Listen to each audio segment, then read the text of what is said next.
এক লোক দুবাই যাওয়ার আগে এক ব্যাংকের মধ্যে ঢুকে সরাসরি ম্যানেজারের কাছে যেয়ে বলল, আমার এমার্জেন্সি 50,000 টাকা লোন লাগবে। তো ম্যানেজার সেই লোকটাকে সন্দেহের চোখে দেখে বলতে লাগলো, ভাই আপনার কাছে জামানত রাখার জন্য কোনো কিছু আছে নাকি? তখন সেই লোকটা মুস্কি হাসি দিয়ে তার বিএমডাব্লিউ গাড়ির চাবিটা টেবিলের উপরে রেখে বলল, এটা আমার বিএমডাব্লিউ গাড়ির চাবি, বাইরে গাড়ি দাঁড় করানো আছে, এই গাড়িটাকে আপনারা জামানত হিসেবে রেখে দিন। ম্যানেজার লোকটার বিএমডাব্লিউ গাড়িটাকে ব্যাংকের গ্রাউন্ড পার্কিং এ রেখে সেই লোকটাকে 50,000 টাকার লোন দিয়ে দিল।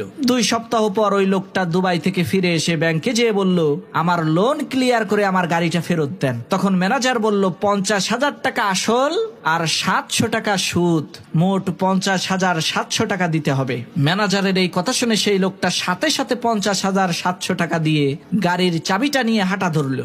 লোকটার এই কাণ্ড দেখে সেই ব্যাংকের ম্যানেজার বলল, ভাই আমরা খোঁজ খবর নিয়ে দেখেছি আপনি কোটি কোটি টাকার মালিক, কিন্তু হঠাৎ করে আপনার এই 50,000 টাকার প্রয়োজন হলো কেন সেটা তো বুঝতে পারলাম না। তখন সেই লোকটা মুস্কি হাসি দিয়ে ম্যানেজারকে উদ্দেশ্য করে বলতে লাগলো, ভাই আমার 2 সপ্তাহের জন্য ব্যবসায়িক কাজে দুবাই যাওয়ার প্রয়োজন ছিল, বাহিরের পার্কিং এ গাড়ি রাখতে গিয়েছিলাম, 2 সপ্তাহের জন্য 5,000 টাকা চায়। তখন চিন্তা করলাম ব্যাংকের চাইতে সস্তা আর সুরক্ষিত জায়গা তো কোথাও নাই, তাই 50,000 টাকার লোন নিয়ে 5,000 টাকার কাম 700 টাকায় সেরে ফেললাম।